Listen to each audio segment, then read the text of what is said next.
The whispers started quietly in Allen Park, but they're growing louder by the day, and what I'm about to reveal could shake the foundation of everything we've built in Detroit.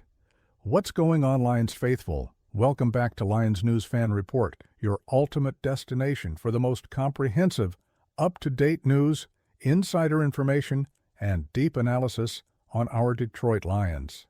I'm here every single day bringing you the content you need to stay connected to this team we love.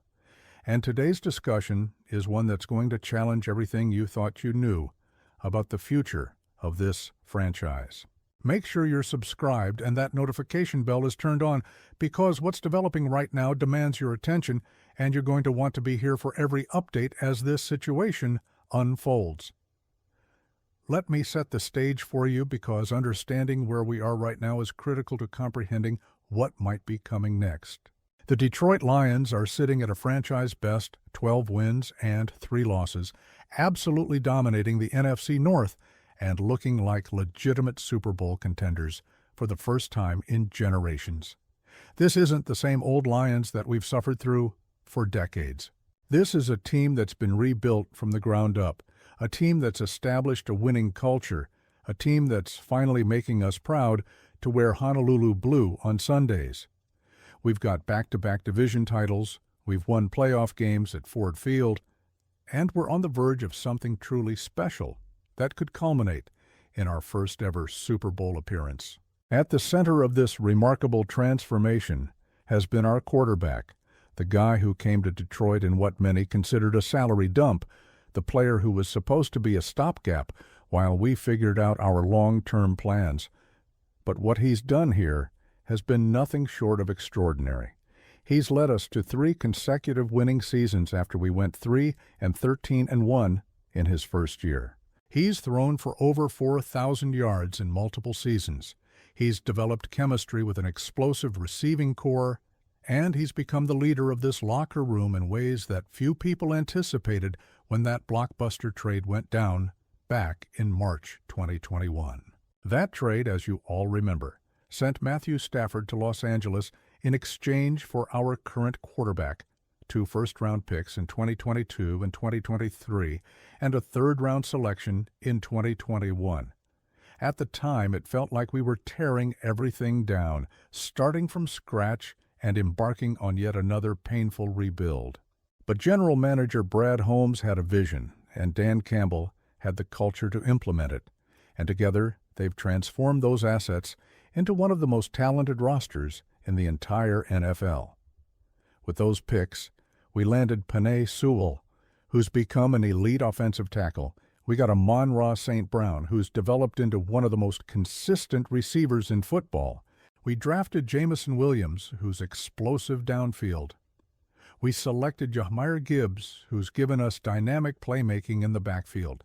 And we got Sam Laporta, who's already one of the best tight ends in the league. The results speak for themselves. The Rams got their Super Bowl in 2021 with Stafford, winning it all against Cincinnati and giving Los Angeles exactly what they traded for. Meanwhile, we took a bit longer to develop, but what we've built here is sustainable. It's deep, and it's positioned us to compete for championships for years to come. Dan Campbell himself addressed the trade recently, and his comments were revealing in ways that go beyond just typical coach speak. He said both teams are excited about what they got, that it feels like a win for Detroit, and that he's sure Los Angeles feels the same way. It's the kind of diplomatic response you'd expect, but there was something in the way he framed it that got people thinking about the bigger picture. Here's where things get interesting, and this is the part where you need to pay very close attention, because the implications are massive. Our quarterback is 30 years old, he's in the prime of his career, and he's playing the best football of his life. His completion percentage is elite, his decision-making has been outstanding, and he's proven he can win big games in high-pressure situations. But here's the reality that front offices have to consider. He's got significant guaranteed money coming his way over the next few seasons, and the Lions are going to have some major decisions to make about how they allocate their salary cap moving forward. We've got young stars like Sewell, St. Brown, and others who are going to command massive extensions. We've got holes to fill on defense where we've dealt with injuries all season long. We've got depth pieces to retain and free agents to consider. And at some point, the organization has to ask itself a difficult question. Is our current quarterback the long-term answer, or is there a scenario where we could maximize our championship window by making another bold move? I know that sounds crazy given everything he's accomplished here, given how much he's meant to this turnaround, but this is the NFL. And teams have to think 3 or 4 years down the line when making these kinds of decisions. Now, let me be crystal clear about something before we go any further. There are no reports of active trade discussions. There are no leaks from the organization suggesting they're looking to move on. This is purely analytical speculation based on the financial realities of the NFL, the trajectory of our roster, and the patterns we've seen from other successful franchises. But the fact that we're even having this conversation tells you how much the landscape has changed in Detroit. We're no longer just happy to be competitive. We're thinking about sustained excellence, about multiple championship windows, about building something that lasts beyond just 1 or 2 special seasons. Think about the value proposition here. If the Lions were to explore moving their quarterback this offseason, they'd be trading a proven veteran who's shown he can lead a team to the playoffs and win big games. That's incredibly valuable in today's NFL, where quarterback play is at such a premium. Teams that are one piece away from contending would absolutely line up to acquire someone with his resume, his experience, and his ability to manage an offense at a high level. The return could be substantial, potentially multiple first-round picks and additional assets that would allow Detroit to continue stockpiling young talent while also addressing immediate needs. And here's the part that makes this scenario even more intriguing.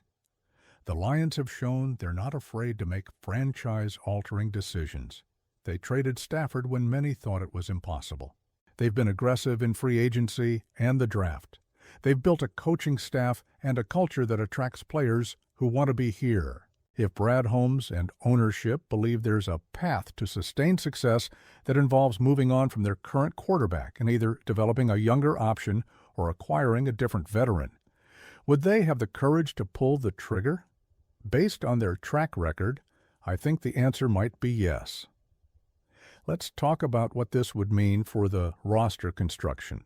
The money saved could be redirected toward extending our young core, signing impact free agents on defense, or even making a splash move for an elite pass rusher or cornerback. The draft capital acquired could be used to trade up for a quarterback prospect if the Lions fall in love with someone in the 2025 or 2026 draft class.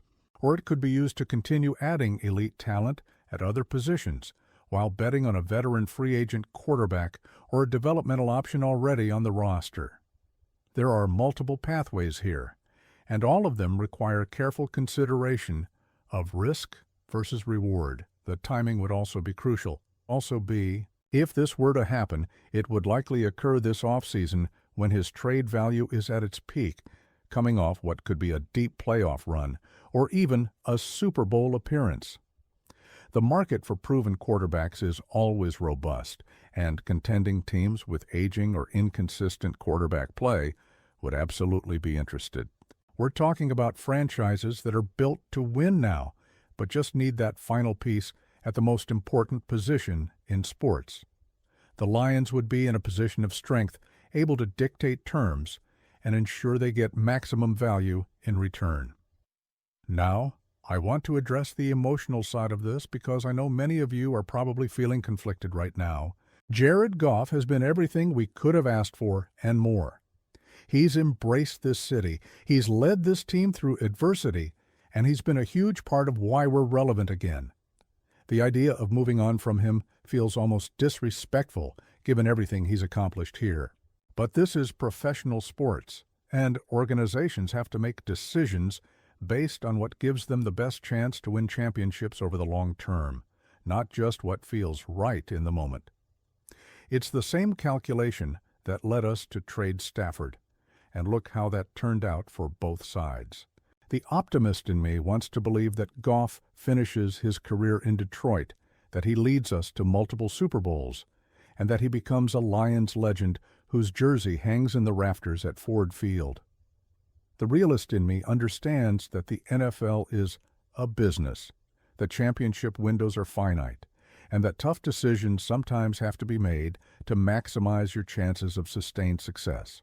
If the Lions' brain trust determines that moving Goff, while his value is high and redirecting those resources elsewhere, gives us a better chance to win multiple championships, then as much as it would hurt, I'd have to trust their process. What makes this situation so fascinating is that there's no obvious right or wrong answer. You could make a compelling argument for keeping Goff and riding this core as far as it can take us. You could also make an equally compelling argument for being proactive, maximizing his trade value, and continuing to build through the draft and free agency with the assets you'd acquire. It's the kind of high-level organizational decision that separates good front offices from great ones, and it's going to be fascinating to see how Brad Holmes and ownership approach it. Here's my take on where we stand right now. The Lions are in the best position they've been in during my lifetime as a fan. We have a legitimate chance to win the Super Bowl this year. We have young talent locked up for the foreseeable future.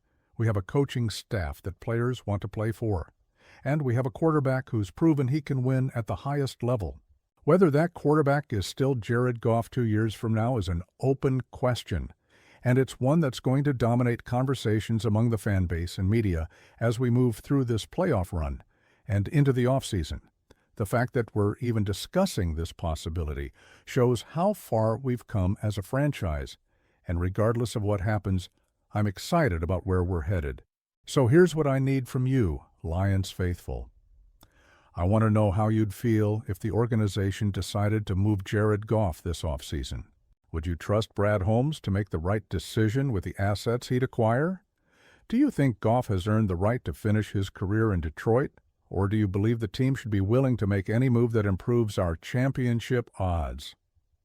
How would you feel about drafting a young quarterback and developing him behind a veteran? Or would you rather go all in right now with the core we have? Drop your thoughts in the comments below, because this is the kind of discussion that defines what it means to be a Lions fan in this new era we're living in. And listen, if you want to stay on top of every development regarding Jared Goff's future, if you want breaking news the moment anything happens with this roster, and if you want the kind of in-depth analysis that helps you understand the bigger picture of what's happening with our team, you need to subscribe to Lions News Fan Report right now.